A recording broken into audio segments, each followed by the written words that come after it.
ended up reading 6 books in January, and this video is my rankings and reviews of all 6 books. This video is a little bit late. It's currently the 12th of February. I am nearly 2 weeks late from what I originally planned for this video to go out. But we're here, we made it. So I'm going to go in order of worst to best.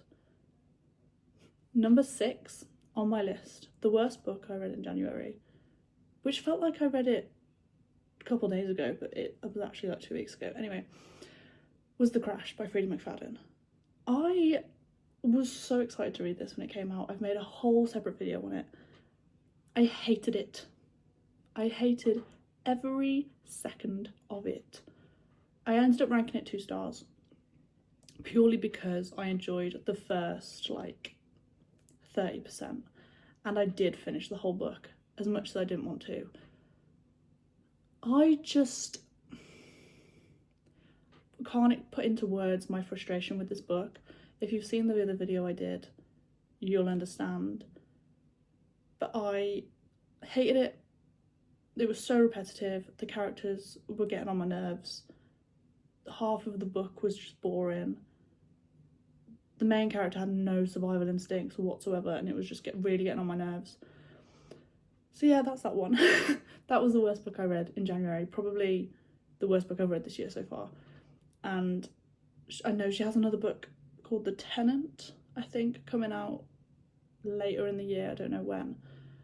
And I will read it, but I'm not holding out much hope for it, because I was thinking that her writing now is getting better, but it just feels like a money grab, to be honest, because she knows that she'll sell well.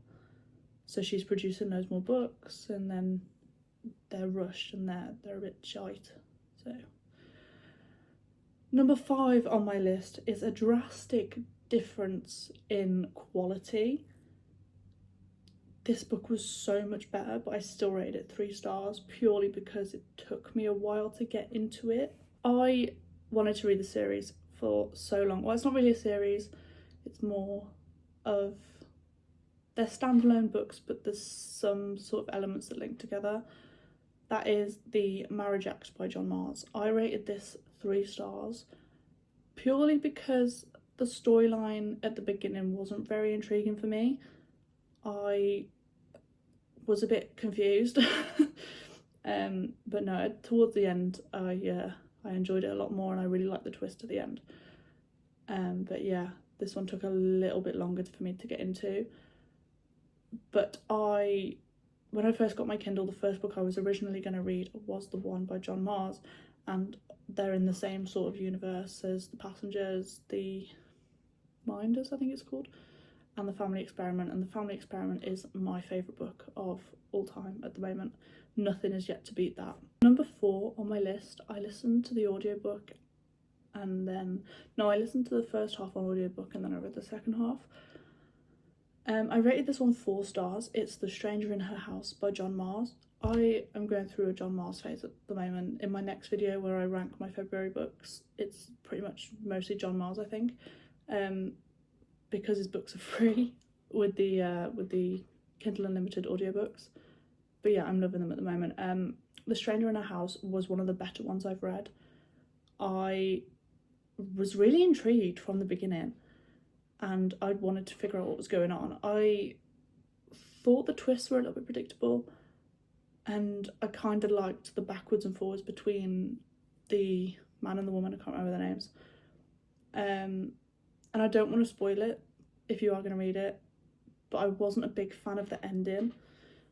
I was annoyed that she didn't get what she, set out to get. I mean, it makes sense because they were both not very nice people, if you know how I mean. This is really difficult without giving it away. But yeah, I really enjoyed that one. It was 4 stars. I think that's the highest I've rated a John Marrs psychological thriller. That could be wrong. I need to check that.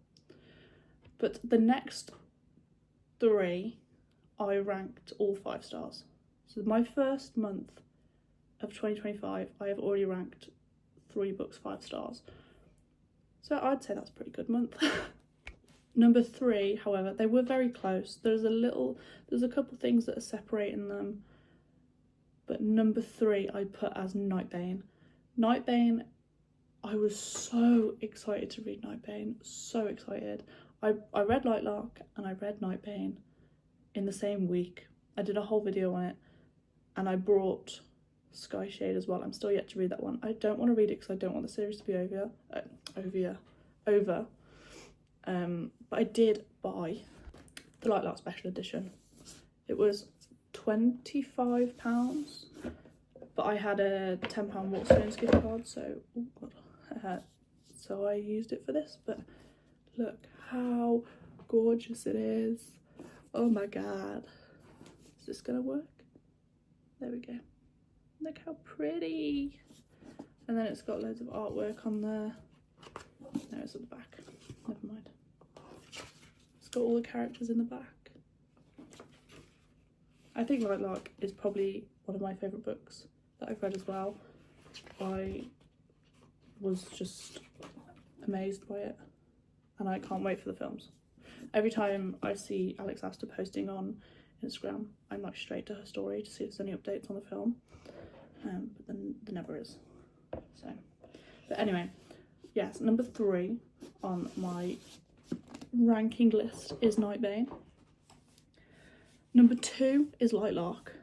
I just ever so slightly preferred Lightlark. I think I was so unexpected. Is that a word?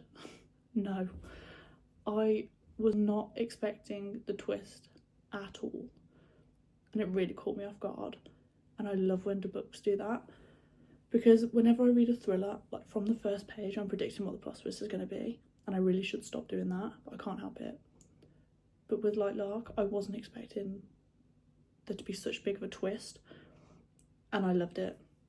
The thing with Nightbane is the things that were happening in the present I wasn't too bothered by. Like the whole war thing I wasn't really interested in. I just wanted to know what happened in the past.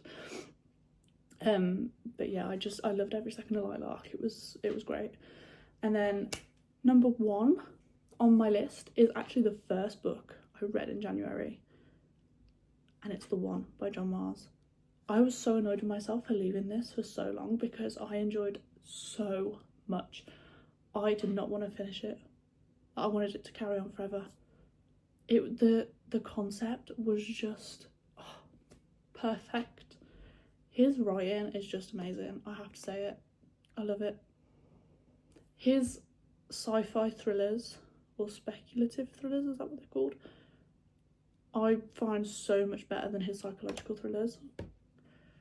And I love the different characters' perspectives all the way out. You get like 6 different perspectives. It's great. It's like you're constantly wanting to read on.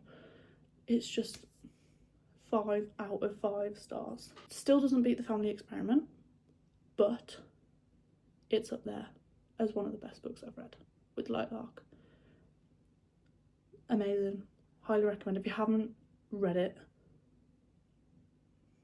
it's not on Kindle Unlimited. If you haven't read it, I think I paid like £2 or something for it on my Kindle. The Marriage Act is included in Kindle Unlimited. I would recommend reading that as well. It was good, but it's just a little bit longer to get into. But overall, a good month. The only bad book I read was The Crash, and that ruined my streak of good books. Don't read The Crash. Oh, I used to love Frida's books.